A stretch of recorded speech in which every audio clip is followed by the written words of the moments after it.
आज मैं लेकर के आई हूँ कहानी का दूसरा भाग। अगर आपने इस कहानी का पहला भाग नहीं सुना है तो उसका लिंक मैं डिस्क्रिप्शन बॉक्स में दे दूँगी। तो चलिए आगे की कहानी शुरू करते हैं। ख्वाहिश अजीब से तरीके से हंसते हुए बोली, आप मजाक कर रहे हैं ना? आप प्लीज़ ऐसा बेहुदा मजाक मत कीजिए। कहते हुए उसके चेहरे पर एक डर भी दिखाई दे रहा था, जैसे वह मानना चाहती हो कि यह मजाक है, लेकिन मान नहीं पा रही हो। अंजाम ने अब उसके गाल पर अपना हाथ रखा और बोला, चिली फ्लैक, मैं मजाक नहीं करता और सीरियस वक्त पर तो बिल्कुल नहीं करता। तुम अंकित की जान बचाना चाहती हो और मैं इन सब में तुम्हारी हेल्प कर रहा हूँ, लेकिन इसके बदले में मुझे तुम चाहिए। आई वॉन्ट यू ओनली।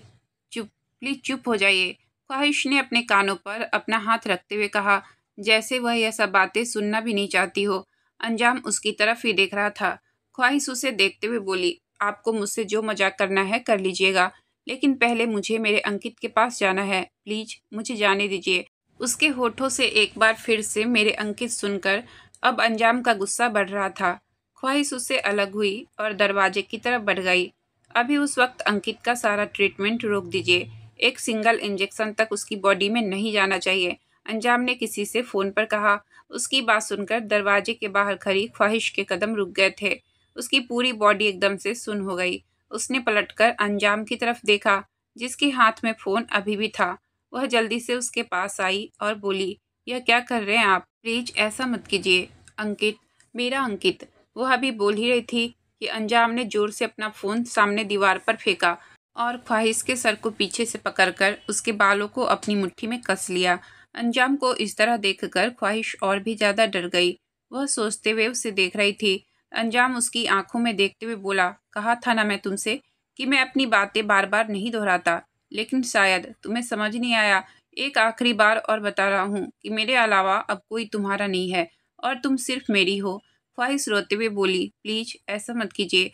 अंकित का ट्रीटमेंट मत रोकिए। अंजाम के गुस्से और उसकी बातों से ज्यादा ख्वाहिश को अभी भी अंकित के ट्रीटमेंट की फिक्र थी।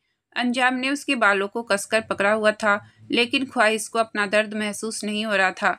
अंजाम ने अब उसे छोड़कर उसके गाल पर अपना हाथ रखकर बिल्कुल नॉर्मल होकर बोला, अंकित का ट्रीटमेंट हो जाएगा। सिर्फ 25 लाख रुपए की तो बात है। जाओ जाकर अरेंज करो और उसका ट्रीटमेंट करवा लो। उसकी बात सुनकर ख्वाहिश हैरानी से उसे देख रही थी। अपनी बात कहकर अंजाम जाकर सोफे पर बैठ गया और सामने रखा सिगरेट के बॉक्स में से सिगरेट निकालकर पीने लगा। ख्वाहिश अभी भी अपनी जगह पर खड़ी उसे देख रही थी। वह उसके पास आई और उसे देखते हुए बोली, पर अभी तो आपने कहा था कि आप इसका ट्रीटमेंट करवा रहे हैं, डॉक्टर उसकी सर्जरी कर रहे हैं। अंजाम सरकास्टिक वे में बोला, वेरी बैड चिली फ्लैग। तुमने मेरी एक बात सुनी और दूसरी बात नहीं सुनी। ख्वाहिश ने कुछ नहीं कहा, बस चुपचाप उसके सामने खड़ी रही। उसे देखते हुए अंजाम ने अपने हाथों में पकड़ी हुई सिगरेट को एस्ट्रे में रखा और फिर ख्वाहिश की तरफ देखने लगा। देखते हुए बोला, मैंने कहा था तुमसे यहाँ पर कोई भी चीज़ बिना कीमत की नहीं मिलती। तुम जो चाहती हो वह तुम्हें मिल जाएगा, लेकिन उसके बदले में तुम्हें वह देना पड़ेगा जो मैं चाहता हूँ। ख्वाहिश की आंखों से आंसू बह गए। वह रोते हुए बोली, ऐसा नहीं होता है। आप जो कह रहे हो वह गलत है। ऐसे किसी को जबरदस्ती हम खरीद नहीं सकते। आप ऐसे मेरी कीमत नहीं लगा सकते। अंजाम तुरंत से बोला, खरीद नहीं रहा हूँ तुम्हें चिली फ्लेक्स, और यह कीमत तुम्हारी तो है नहीं। यह सिर्फ अंकित की जान की कीमत है। मेरी डिजायर की कीमत इतनी कम नहीं हो सकती। अंजाम ने उसकी बात बीच में ही काट कर कहा। ख्वाहिश रोते हुए बोली, पर ऐसा नहीं होता है। हम किसी को अपना जबरदस्ती नहीं बना सकते। मैं आपसे प्यार नहीं।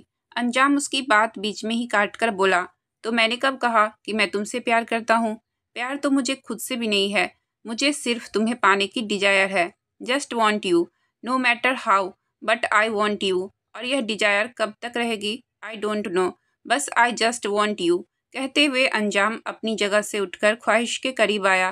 ख्वाहिश ने अपना कदम पीछे की तरफ लेकर जाना चाहा, लेकिन अंजाम ने उसकी कमर पर अपना हाथ रखकर उसे अपने करीब खींच लिया और फिर उसके गाल पर अपना हाथ रखकर उसके गाल को सहलाते हुए बोला, मैं तुम्हारी बॉडी से प्यार करना चाहता हूँ।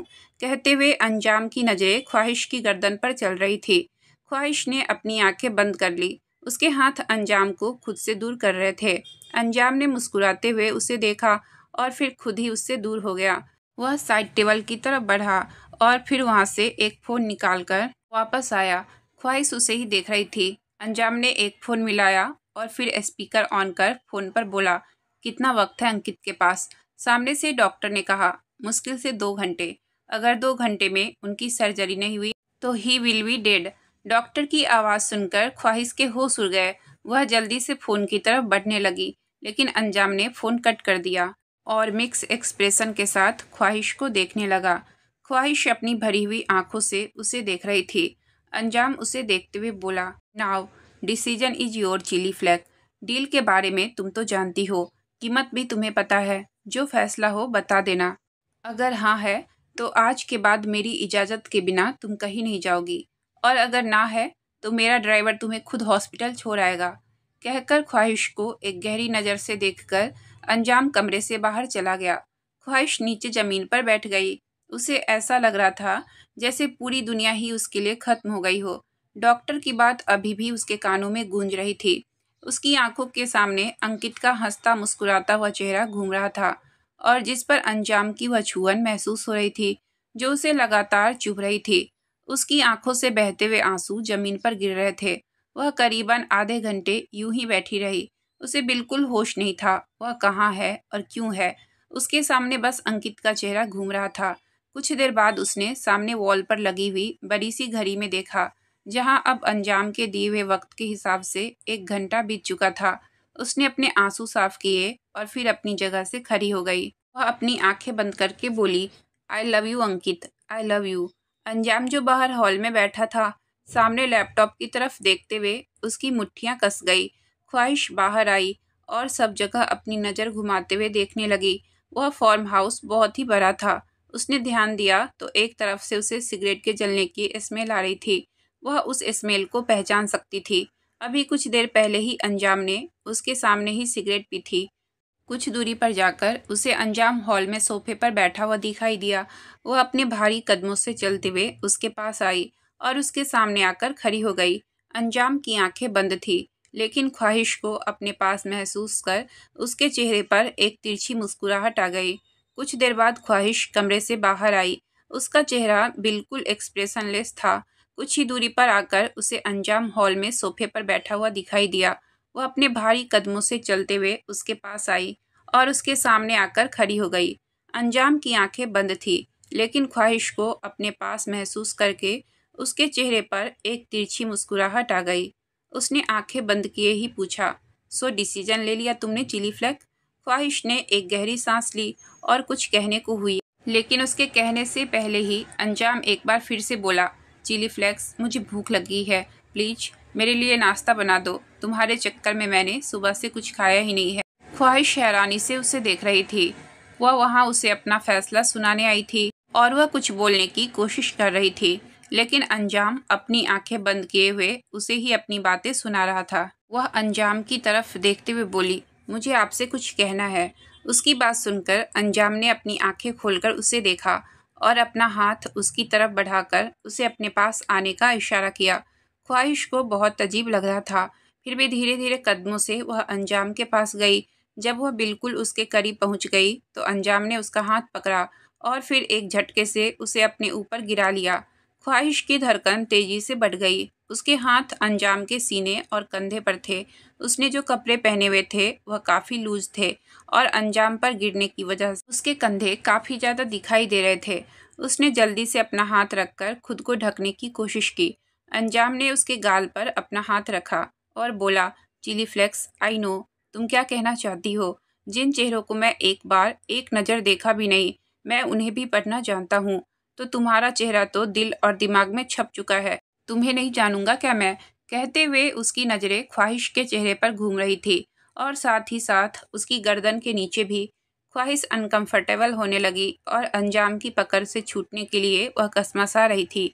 अंजाम ने टेबल पर रखा अपना फ़ोन उठाया और फिर किसी को फ़ोन मिलाकर ऑन कॉल बोला, ट्रीटमेंट अच्छे से हो जाना चाहिए, जितना भी बिल हो त्रेहान अकाउंट से ले लेना।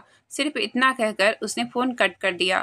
ख्वाहिश उसे देख रही थी। उसके चेहरे पर खुशी थी, लेकिन साथ ही आंसू भी थे। वह हमेशा अंकित से कहा करती थी कि उसके लिए वह अपनी जान भी दे सकती है, लेकिन उसे जिस चीज़ का सौदा करना पड़ रहा था उस चीज़ के बारे में उसने कभी सोचा भी नहीं था। अंजाम ने अब उसकी कमर पर अपना हाथ रखा तो वह खुद में ही सिमटने लगी थी। अपने हाथ पर थोड़ा सा दबाव और बनाते हुए अंजाम बोला, बाकी तो बातें बाद में भी हो जाएगी। मुझे सच में बहुत भूख लगी है, प्लीज कुछ खाने के लिए बना दो। सर्वेंट के हाथों से खा खा कर थक गया हूँ।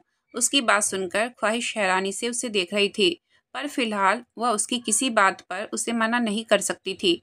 इसलिए अपना सर हाँ में हिलाकर वह उसकी गोद से खड़ी हो गई। ऐसा नहीं था कि ख्वाहिश कमजोर थी, वह हालातों से लड़ना भी जानती थी और अपने सामने खड़े हर इंसान से भी। लेकिन उस वक्त हालात उसके हाथ में बिल्कुल भी नहीं थे। पिछले कुछ महीनों से वह अंकित की सर्जरी के लिए पैसे इकट्ठे करने की कोशिश कर रही थी, लेकिन कोई भी उसकी मदद नहीं कर पा रहा था। और वह अंकित से इतना प्यार करती थी कि उसके लिए कुछ भी कर सकती थी, फिर चाहे उसे किसी के सामने झुकना ही क्यों ना हो। अंजाम ने सामने की तरफ देखते हुए इशारा किया। ख्वाहिश चुपचाप उस तरफ चली गई। वहाँ पर बहुत ही बड़ी किचन थी, जहाँ पर फिलहाल 2 सर्वेंट भी थे। ख्वाहिश को देखकर उन्होंने अपना सर झुकाया। ख्वाहिश उन दोनों की तरफ देखते हुए बोली, मुझे ब्रेकफास्ट बनाना है। उनमें से एक सर्वेंट ख्वाहिश की हेल्प करने लगी। ख्वाहिश ने वहाँ लगी वॉल क्लॉक की तरफ देखा, जहाँ पर अब आधा घंटा और बीत चुका था। वह मन ही मन बोली, जल्दी से खाना बनाकर उस ग्रीन आइज को दे दूंगी और उनसे कहूंगी कि प्लीज मुझे हॉस्पिटल लेकर चलिए।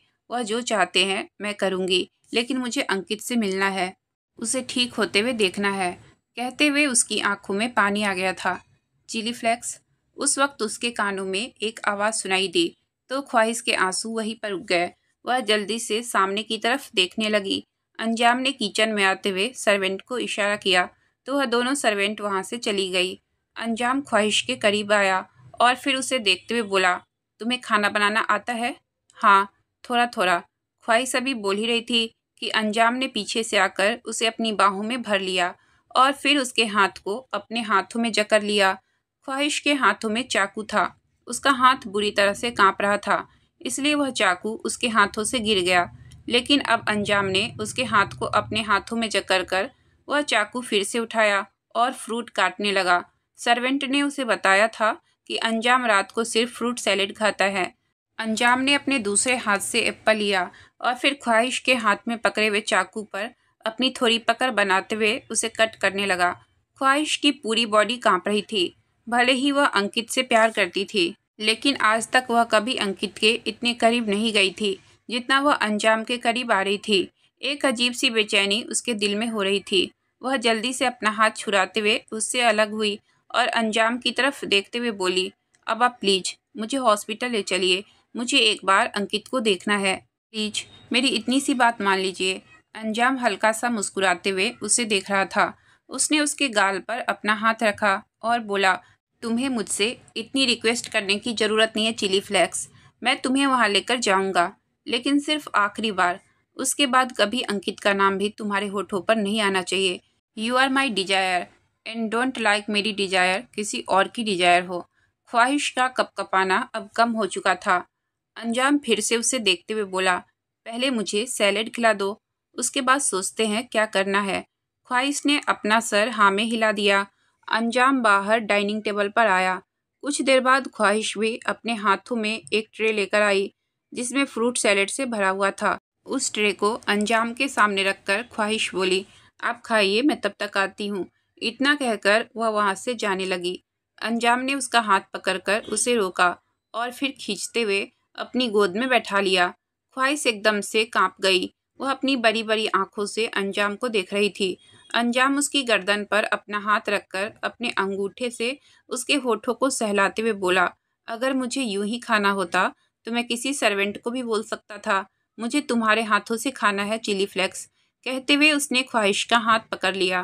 ख्वाहिश ने जल्दी से अपना हाथ पीछे खींच लिया, क्योंकि वह जानती थी जब भी अंजाम उसके हाथ को अपने हाथ में पकड़ता है तो वह उसे किस करता है। अंजाम मुस्कुराते हुए बोला, बहुत जल्दी तुम मुझे पहचानने लगी हो चिली फ्लेक्स, इम्प्रेसिव। ख्वाहिश ने कुछ नहीं कहा, बस स्पून अपने हाथ में ले लिया और अपने कांपते हुए हाथ से अंजाम को खिलाने लगी। अंजाम लगातार उसे देख रहा था और ख्वाहिश उससे अपनी नज़रें चुरा रही थी। अंजाम की गोद में उसे बहुत ज़्यादा अनकंफर्टेबल हो रहा था।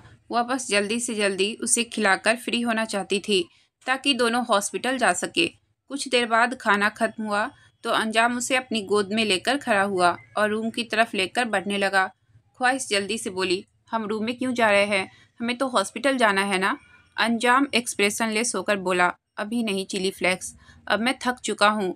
Now I just want to spend some time with you. बोलते हुए उसकी आवाज़ थोड़ी सेंसिटिव हो चुकी थी। उसकी बात सुनकर ख्वाहिश सहम गई और उसकी आंखों में नमी आ गई। अंजाम ख्वाहिश को अपनी गोद में उठाकर अपने बेडरूम में ले आया था। ख्वाहिश सहमी हुई उसे देख रही थी। उसकी आंखों में पानी था। अंजाम ने उसे बेड पर बिठाया। ख्वाहिश अंजाम को देखते हुए बोली, आपने तो मुझसे कहा था कि आप मुझे हॉस्पिटल लेकर चलेंगे। अंजाम उसकी बात सुनकर हल्का सा मुस्कुराया और बोला, चिली फ्लेक्स, मैंने तुमसे कहा था मैं तुम्हें हॉस्पिटल लेकर चलूंगा, लेकिन ऐसा तो नहीं कहा था कि अभी लेकर जाऊंगा। कहते हुए उसने अपनी शर्ट के बटन खोलने शुरू कर दिए थे। उसे अपने कपड़े उतारते देखकर ख्वाहिश का गला सूखने लगा। वह खुद में ही सिमटते हुए बोली, आप सोएंगे क्या? अंजाम एक्सप्रेशनलेस होकर बोला, चिली फ्लेक्स, आई गेस रात को लोग सोते ही हैं, but I if you want हम पूरी रात जाग सकते हैं। इनफैक्ट मैं तो चाहता हूँ कि हम दोनों ना सोए। कहते हुए वह शर्टलेस हो चुका था। ख्वाहिश ने बहुत पहले ही अपना चेहरा घुमा लिया था। वह उसकी तरफ देख भी नहीं रही थी। उसने अपने हाथ मुट्ठी में कसे हुए थे। उसके चेहरे पर आया पसीना ही बता रहा था उस वक्त वह बहुत ज़्यादा नर्वस है। अंजाम बेड की दूसरी तरफ आया और फिर बेड पर बैठ गया। साइड ड्रॉअर से उसने सिगरेट ली और उसने अपने होठों में दबाकर उसे लाइटर से लगाए। जैसे ही उसने सिगरेट पीना शुरू किया, ख्वाहिश को खांसी आने लगी। आज तक कभी भी उसने किसी को इतना ज़्यादा स्मोकिंग करते हुए नहीं देखा था, या यूं कह ले कि किसी को स्मोकिंग करते हुए देखा ही नहीं था। और वह स्मेल बहुत गंदी गंदी लग रही थी, इसलिए उसे खांसी आ रही थी। उसने अंजाम को देखते हुए अजीब सा मुंह बनाया, लेकिन अंजाम को कोई फर्क नहीं पड़ा। सिगरेट पीने के बाद उसने अपने नाक के नीचे अपना अंगूठा रखा और उसे हल्का सा मसलते हुए अपनी गहराई हुई आंखों से ख्वाहिश की तरफ देखते हुए बोला, क्या हुआ तुम्हें? सोना नहीं है क्या? ख्वाहिश ने अपनी नज़रें झुकाए हुए ही कहा, वह मैं कहाँ सोऊं? आप मुझे कमरा बता दीजिए, मैं चली जाऊंगी। अंजाम की तरफ देखने की हिम्मत उसमें बिल्कुल नहीं थी। उसकी बात सुनकर अंजाम हंसा और बोला, ओह चिली फ्लेक्स, मैंने तुमसे यह क्या कहा कि मैं तुम्हारी मर्जी का इंतजार करूंगा? तुमने तो मुझे बिल्कुल ही शरीफ समझ लिया है ना चिली फ्लेक्स। मैं इतना भी उच्च विचारों वाला नहीं। कहकर वह व्यंग से हंसा। उसने अपने हाथ में पकड़ी हुई सिगरेट वापस एस्ट्रे में रखी और उसे बुझाकर ख्वाहिश की तरफ देखने लगा। ख्वाहिश उसकी बात सुनकर अनकंफर्टेबल हो रही थी। अंजाम भी उसे ही देख रहा था और अगले ही पल उसने ख्वाहिश को हाथ से पकड़कर अपने ऊपर खींच लिया। ख्वाहिश एक झटके से उसके सीने से आ लगी। उसका चेहरा अंजाम की ब्रॉड चेस्ट के बिल्कुल करीब था। उसके दिल के अंदर होने वाली धक धक उसे साफ सुनाई दे रही थी। उसने जल्दी से अपनी आंखें बंद कर ली। अंजाम ने उसकी चीन पर अपनी उंगली रखी और फिर उसका चेहरा ऊपर की तरफ उठाकर उसे देखते हुए बोला, लुक एट मी चिली फ्लैक। लेकिन ख्वाहिश ने उसे नहीं देखा। अंजाम के शर्टलेस सीने पर अपना चेहरा महसूस कर उसके रोंगटे खड़े हो रहे थे। चिली फ्लैक, कितनी बार समझाऊं तुम्हें कि एक ही बात मैं बार बार नहीं दोहराता। अब अगर तुमने मुझे नहीं देखा है तो I swear you will be regret. अब एक झटके से ख्वाहिश ने अपनी आंखें खोली और टुकुर टुकुर अंजाम को देखने लगी। अंजाम ने उसके गाल पर अपना हाथ रखा तो ख्वाहिश कांपने लगी। वह अपनी तिरछी आंखों से अंजाम के हाथ को देख रही थी। अंजाम उसके गाल पर आए बालों को पीछे करते हुए बोला, माना मैंने तुम्हें थोड़ा वक्त दे दिया है, लेकिन इसका मतलब यह नहीं है कि तुमसे दूर भी हो जाऊंगा। I want to love you, पर मैं खुद को कंट्रोल करने की कोशिश कर रहा हूँ, बट मेरी भी लिमिट्स है। अगर मुझे मन हुआ तो यू कांट स्टॉप मी, और अगर मैं शुरू हुआ तो no matter what you says I will do whatever I want. फिर चाहे तुम्हारी मर्जी हो या ना हो, बट फॉर नो मैं खुद पर कंट्रोल कर रहा हूँ। इन सब में मैं इतना भी शरीफ नहीं हूँ कि तुम्हें खुद से अलग सोने दूंगा। कहते हुए अंजाम लगातार ख्वाहिश को देख रहा था। ख्वाहिश खिसकते हुए बोली, पर आपने कहा था कि आप मेरे साथ ज़बरदस्ती नहीं करोगे। अभी ख्वाहिश बोल ही रही थी कि अंजाम हंसा और बोला, साथ में सोना ज़बरदस्ती होता है क्या? उसकी बात पर ख्वाहिश ने मुंह बनाया। वह अंजाम की पकड़ से छूटने की कोशिश कर रही थी। अंजाम ने उसे छोड़ा और फिर अपने हाथ में अपना फ़ोन लेते हुए बोला, टेक ऑफ योर क्लॉथ्स। अब यह मत कहना कि तुम्हें इसमें कोई प्रॉब्लम है। कहते हुए उसने एक नज़र ख्वाहिश को देखा और फिर वापस से अपनी नज़रें फ़ोन पर गड़ा ली, जबकि ख्वाहिश हैरानी से उसे देख रही थी। वह उसे देखते हुए बोली, आप क्यों कर रहे हो यह सब? अंजाम ने अब अपनी सवालिया नज़रों से उसे देखा और बोला, what the hell am I doing. कहते हुए उसने अपना फ़ोन भी हल्का सा घुमा दिया था। ख्वाहिश उसे हताश होकर बोली, आप मुझे परेशान क्यों कर रहे हैं? एक तो आपने मुझे ब्लैकमेल किया, ज़बरदस्ती अपने साथ रखा और अब मुझे इस तरह से टॉर्चर। अभी वह बोल ही रही थी कि अंजाम ने ज़ोर से अपना फ़ोन बेड पर पटका और फिर गुस्से से कांपता हुआ उसके पास आया। उसकी सांसें तेजी से बढ़ी हुई थी। उसने ख्वाहिश को कंधे से पकड़ा और उसे पीछे की तरफ धकेलते हुए बेड की टेक से लगा दिया। ख्वाहिश उसके चेहरे की तरफ देख रही थी, जो बिल्कुल लाल हो चुका था। उसकी वह गर्म और तेजी से बढ़ती हुई सांसें उसे अपने चेहरे पर महसूस हो रही थी। उसकी आंखों में गुस्से की लाली दिखाई दे रही थी। अंजाम उसके कंधों को जोर से दबाते हुए बोला, don't you dare to blame me. मैंने तुम्हें ब्लैकमेल नहीं किया है। ऑफ़र दिया था तुम्हें, ज़रूरत थी तो तुमने मेरा ऑफ़र एक्सेप्ट कर लिया। मैंने तुम्हारे साथ ज़बरदस्ती नहीं की है। ऑप्शन दिया था मैंने तुम्हें, लेकिन तुमने खुद डिसाइड किया कि तुम क्या चूज करोगी।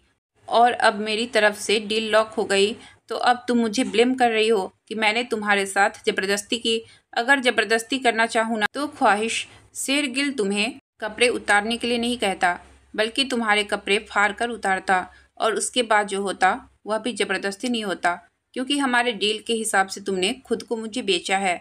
अब मेरी मर्जी कि मैं अपनी खरीदी हुई चीज़ को कब और कितना और कैसे इस्तेमाल करूँगा, इसलिए तुम मुझे ब्लेम मत करो।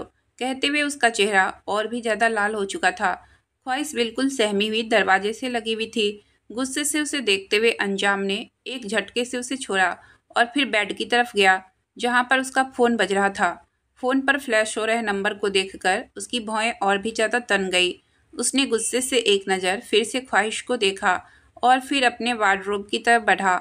उसने अपने लिए एक शर्ट और लोअर निकाला और फिर उसे पहनकर वापस अपना फ़ोन उठाया और कमरे से बाहर चला गया।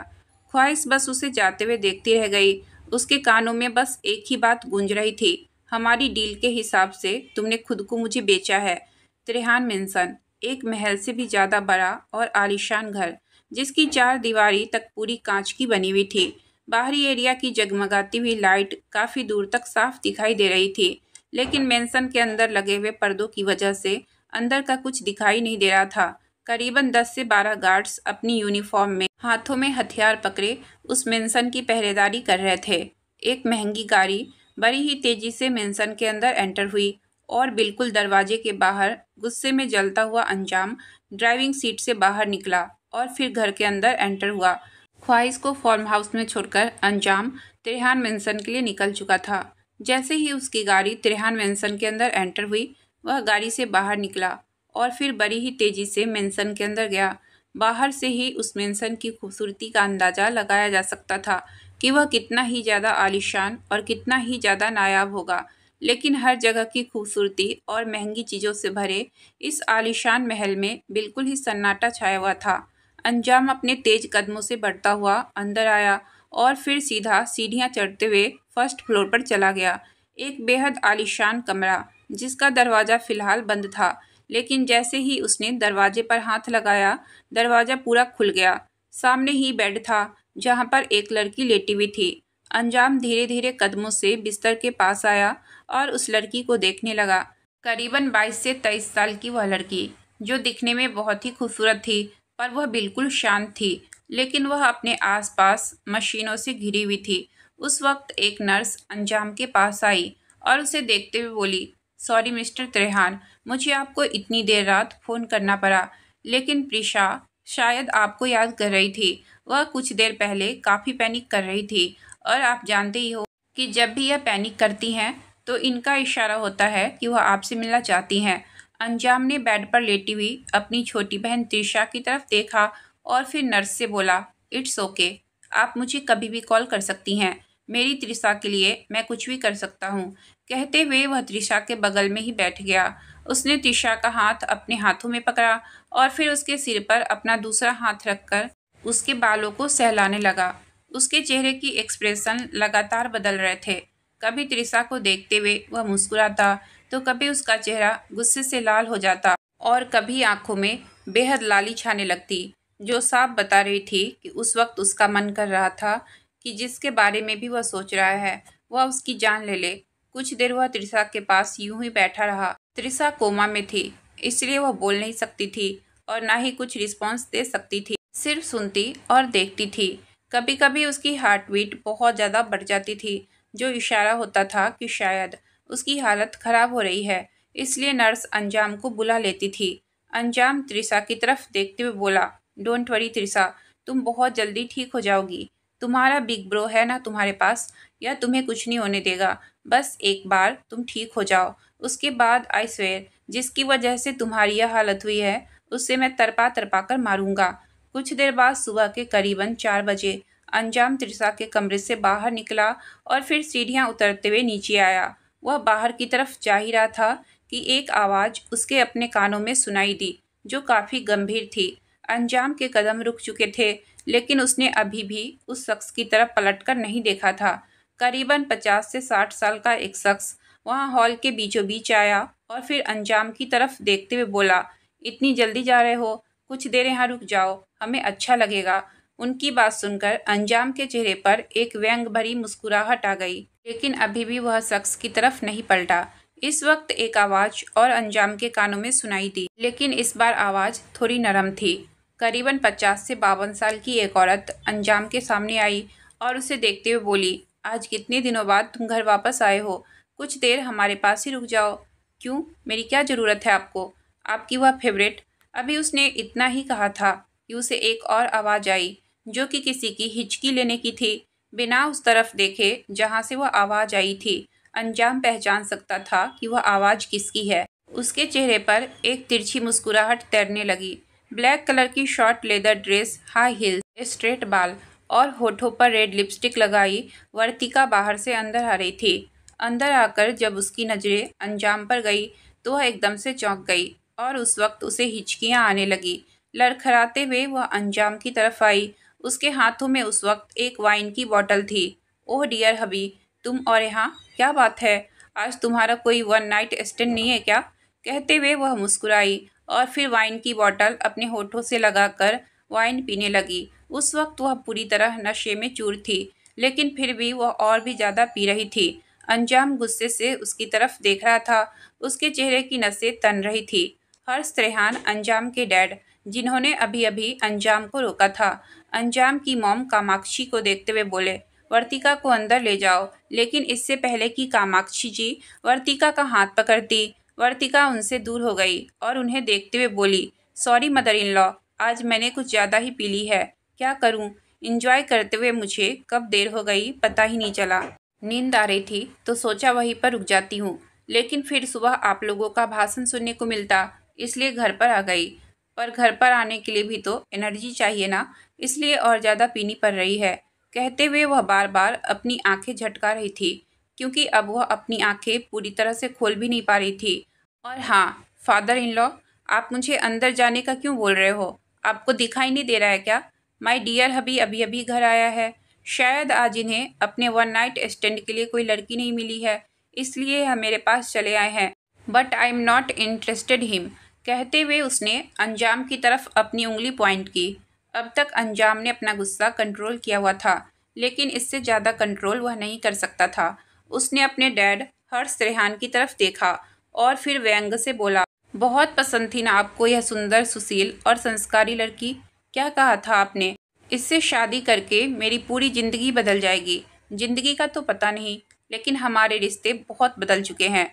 एक घर में रहना तो दूर, यहाँ कुछ देर रुकना भी मेरे लिए बहुत ही मुश्किल है। आप ही संभालिए अपनी वाइन में डूबा हुआ संस्कारों का पुतला। कहकर अंजाम ने गुस्से से वर्तिका को देखा और फिर वहाँ से चला गया। वर्तिका जल्दी से बोली, डियर हबी, ओ डियर हबी। कहते हुए वर्तिका लड़खड़ाती हुई उसके पीछे गई, लेकिन एक कदम चलते ही वह नीचे गिरने को हुई। लेकिन कामाक्षी जी ने उसे अपनी बाहों में संभाल लिया और उसे लेकर अंदर चली गई। अंजाम त्रेहान मेंशन से बाहर आया और फिर अपनी गाड़ी में बैठकर फार्म हाउस के लिए निकल गया। उसने अपनी गाड़ी की साइड सीट पर रखा, अपना ड्रिंक का कैन उठाया और पीने लगा। उसके चेहरे पर गुस्सा लगातार बढ़ता जा रहा था और साथ ही साथ उसकी ड्राइविंग भी रफ होती जा रही थी। गुस्से और नशे में चूर अंजाम फार्म हाउस पहुंचा। अपनी गाड़ी को एक झटके से ब्रेक लगाते हुए उसने गाड़ी को रोका और फिर गाड़ी से बाहर आया। गाड़ी से बाहर निकलकर वह गाड़ी पर ही झुक गया। उसने अपने दोनों हाथ ऊपर की तरफ रखे हुए थे और गहरी गहरी सांसें ले रहा था।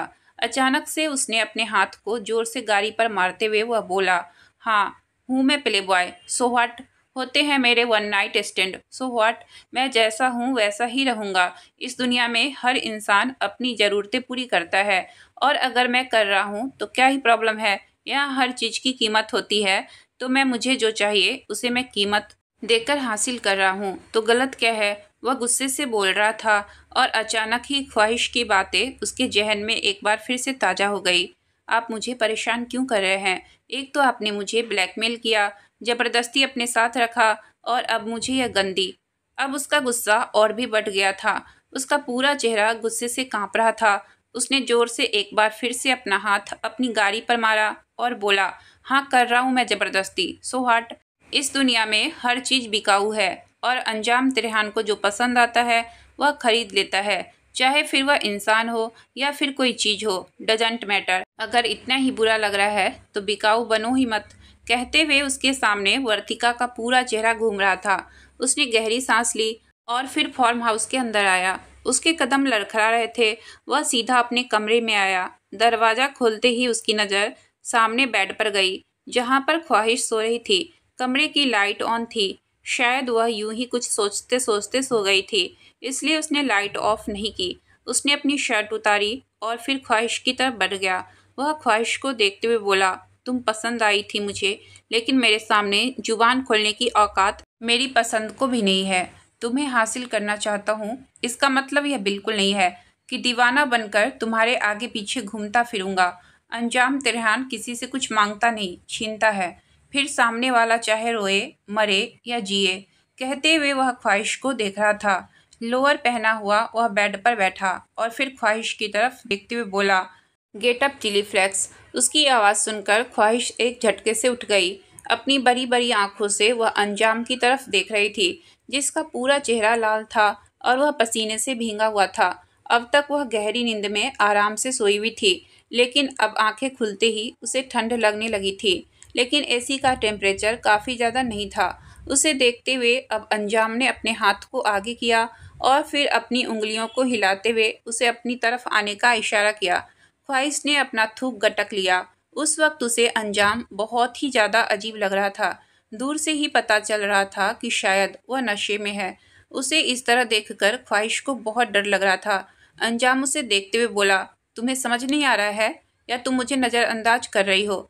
कम चिली फ्लेक्स। उसने अपनी नशीली आंखों से उसे एकटक देखते हुए दोबारा से कहा। ख्वाहिश अपने घुटनों के बल धीरे धीरे चलते हुए उसके पास आई। अंजाम ने उससे कहा, किस मी चिली फ्लेक्स। उसकी बात सुनकर ख्वाहिश एकदम सुन हो गई। वह कांपने लगी थी। वह कांपते हुए होठों के साथ धीमे से बोली, क्या तुम्हें इतनी सिंपल सी बात समझ नहीं आती क्या चिली फ्लेक्स? आई सेड किस मी। कहते हुए उसने ख्वाहिश को पूरी तरह से अपने ऊपर झुका लिया और अपने हाथ उसकी पीठ पर रख दिए। ख्वाहिश ने अपने दोनों हाथ उसके कंधे पर रखे और उसके चेहरे को ध्यान से देखने लगी। अभी भी उसका चेहरा बेहद लाल था। अंजाम की तपिश से भरी नज़रें उस पर ही थी। वह एक बार फिर से उसे देखते हुए बोला, आई वॉन्ट यू किस मी। ख्वाहिश को अंजाम से शराब की गंदी स्मेल आ रही थी। आज तक वह कभी भी शराब के आसपास भी नहीं गई थी। वह उससे दूर जाना चाहती थी, लेकिन कल रात को अंजाम ने उसे जो कुछ भी कहा वह भी उसे अच्छे से याद था कि अब वह सिर्फ एक चीज़ है जिसे अंजाम ने खरीद लिया है और वह अपनी मर्जी के हिसाब से उसे इस्तेमाल करेगा। उसकी आंखों में नमी आ गई, जिसे उसने अपनी आंखों को बंद करके अंदर ही रोक लिया और फिर उसके चेहरे पर झुककर उसके गाल को बड़े ही हल्के से चूम लिया। हालांकि उसके होठ बेहद कांप रहे थे। अंजाम की आंखें बंद थी। नशे की वजह से उसकी आंखें हावी हो रही थी, लेकिन जैसे ही ख्वाहिश ने उसे उसके गाल पर चूमा, उसने अपनी आंखें खोलकर उसकी तरफ देखा और व्यंग से बोला, तुम्हें किस करना नहीं आता या तुम किस करना ही नहीं चाहती? पर मैंने अभी किस किया तो है, ख्वाहिश ने मासूमियत से कहा। अंजाम मुस्कुराया और बोला, जो तुमने अभी किया है उसे किस करना कहते हैं। बोलते हुए उसके चेहरे पर सवालिया एक्सप्रेशन थे। ख्वाहिश फिर मासूमियत से बोली, पर मुझे तो ऐसे ही आता है। अंजाम अब हंसा और बोला, डोंट टेल मी कि आज तक कभी तुमने किसी लड़के को किस नहीं किया। ख्वाहिश तुरंत बोली, मैं ऐसी लड़की नहीं हूँ। उसकी बात सुनकर अंजाम के एक्सप्रेशन चेंज हो गए। उसने अपनी आईब्रो ऊपर की तरफ उठाई और बोला, रियली झूठी कहीं की।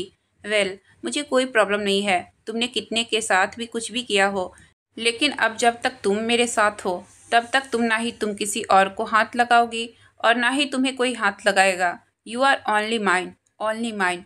वह ख्वाहिश की तरफ देखते हुए बोला और उसके कंधे पर अपना हाथ चलाने लगा। ख्वाहिश की आंखों में एक बार फिर से नमी आ गई थी।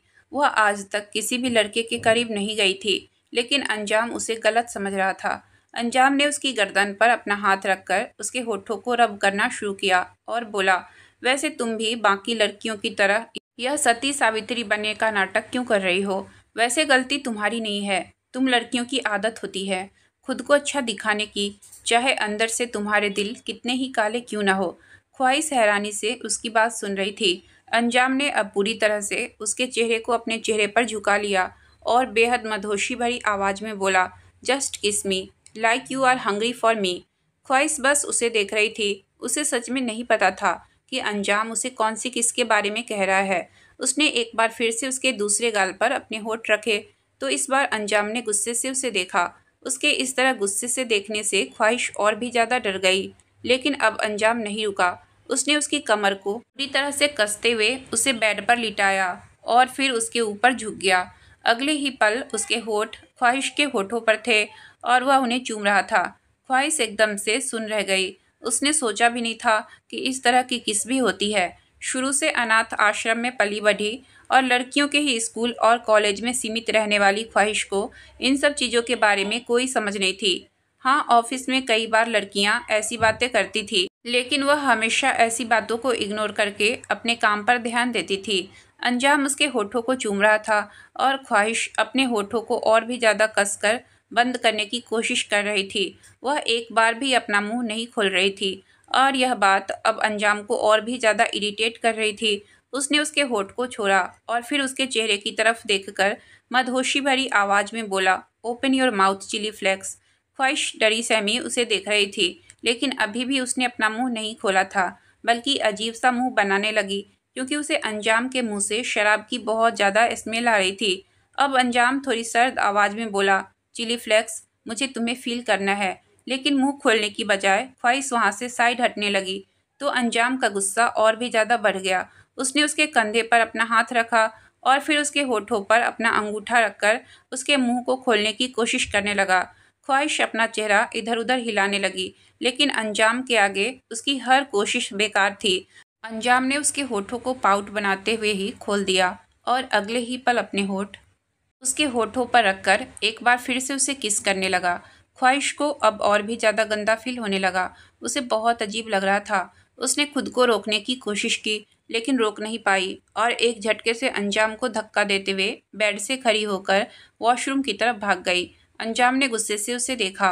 वॉशरूम में आते ही ख्वाहिश को उल्टी आ गई। उसे ऐसा लग रहा था जैसे अंजाम अभी भी उसे किस कर रहा है। उसने अपने मुंह को अच्छे से धोया और फिर रगड़ने लगी। उसकी आंखों से आंसू आ रहे थे। कुछ देर बाद वह वॉशरूम से बाहर आई। उस वक्त वह बहुत ज़्यादा डरी और सहमी हुई थी, यह सोचकर कि अंजाम अब दोबारा कहीं से वह सब ना करे। वह धीमे धीमे कदमों से बेड के पास आई और अंजाम को देखने लगी, जो उस वक्त गहरी नींद में सोया हुआ लग रहा था। उसे सोते हुए देखकर ख्वाहिश ने गहरी सांस ली और फिर बेड की तरफ देखने लगी। उसने तकिया उठाया और फिर सोफे की तरफ बढ़ गई। तकिया सोफे पर रखकर वह लेट गई और कुछ सोचने लगी। तुम ना बिल्कुल बच्ची हो, अंकित ने ख्वाहिश को देखते हुए कहा। ख्वाहिश ने मुंह बनाया और बोली, नहीं, अब मैं पूरे 20 साल की हूँ और बिल्कुल भी बच्ची नहीं हूँ। अंकित उसे देखते हुए बोला, हाँ हाँ रहने दो, वह तो मुझे दिख रहा है। मैंने तुमसे किस मांगी और जिस तरह से तुमने मुझे किस किया है ऐसा बच्चा करते हैं। ख्वाहिश ने तुरंत पूछा, अच्छा, और जब बड़े होते हैं वह कैसे किस करते हैं? अब अंकित उसके करीब आया और फिर उसकी कमर पर अपना हाथ रखकर उसके चेहरे की तरफ झुका, लेकिन उससे पहले ही बाहर की घंटी बजी, जो अलार्म था कि स्कूल के बच्चे आ चुके हैं। ख्वाहिश ने जल्दी से उसके सीने पर अपना हाथ रखकर उसे पीछे की तरफ धकेला और बोली, कोई ज़रूरत नहीं है बताने की, मैं जानती हूँ किस कैसे होता है। ऐसे कहकर ख्वाहिश ने एक बार फिर से उसके गाल पर किस किया और जल्दी से वहाँ से भाग गई। अंकित बस उसे जाते हुए देखता रहा। कब अंकित और अपने बारे में सोचते हुए उसकी नमी भरी आंख लग गई, उसे कुछ पता ही नहीं चला। आज की कहानी मैं यहीं तक रहने देती हूँ। इससे आगे की कहानी मैं कल लेकर आऊँगी। अगर आपको कहानी अच्छी लगी हो तो प्लीज़ वीडियो को लाइक और चैनल को सब्सक्राइब करें। आपका बहुत बहुत धन्यवाद।